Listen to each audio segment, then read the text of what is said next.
Who has felt angry, frustrated, irritated, annoyed? All of us at some point or another, and sometimes it's really useful to have that emotion.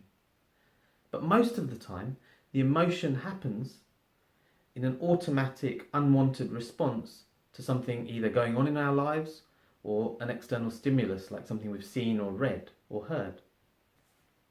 Now, what if we could live a life where, regardless of those external stimuli or regardless of those external events, we could maintain that inner sense of well-being, peace, joy? How good would that be? Well, it can happen. And today I'm going to share a couple of techniques that I have, or a couple of concepts that I've taken from my learnings over the last few years, and I want to share them with you so that you can take them away and start thinking about them, applying them to manage those negative emotions for yourself as well. Before I sort of move forward, I'm just going to say hello to those of you that know me, and for those that don't, I'm Dr. Sachin Patel. I'm a GP, and I help doctors rapidly maximize their income, dramatically reduce their stress, and optimize their time so that they can live the life that they want.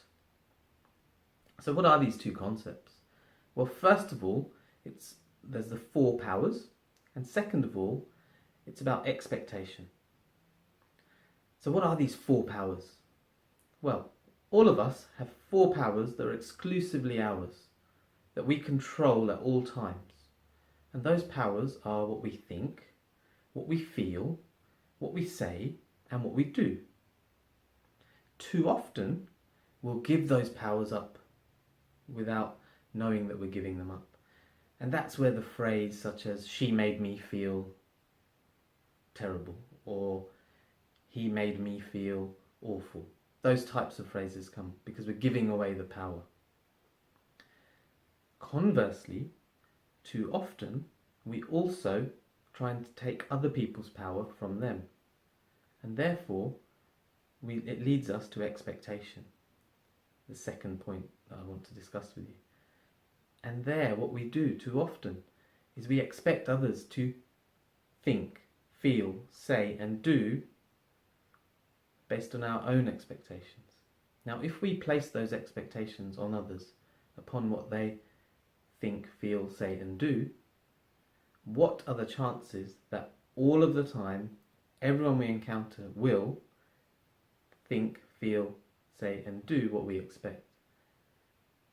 I'd have a guess that it was pretty slim. So how do we manage this? Well, much better than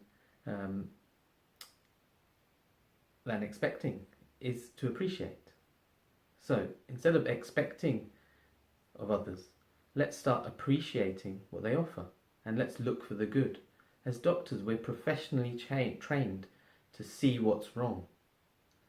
What we need to do is start looking for what's right. Find what there is to appreciate, and benefits will come from that. So I'd like to thank you for joining me today and learning about those 2 concepts. The first one, the 4 powers, the power of thought, feeling, saying and doing, and remembering at all times that we control those for ourselves. And the second is replacing our expectations with appreciation. If we do those 2 things and make them a habit, you'll start to see great positive change. Thank you for joining me today, and I'll see you again soon. Bye-bye.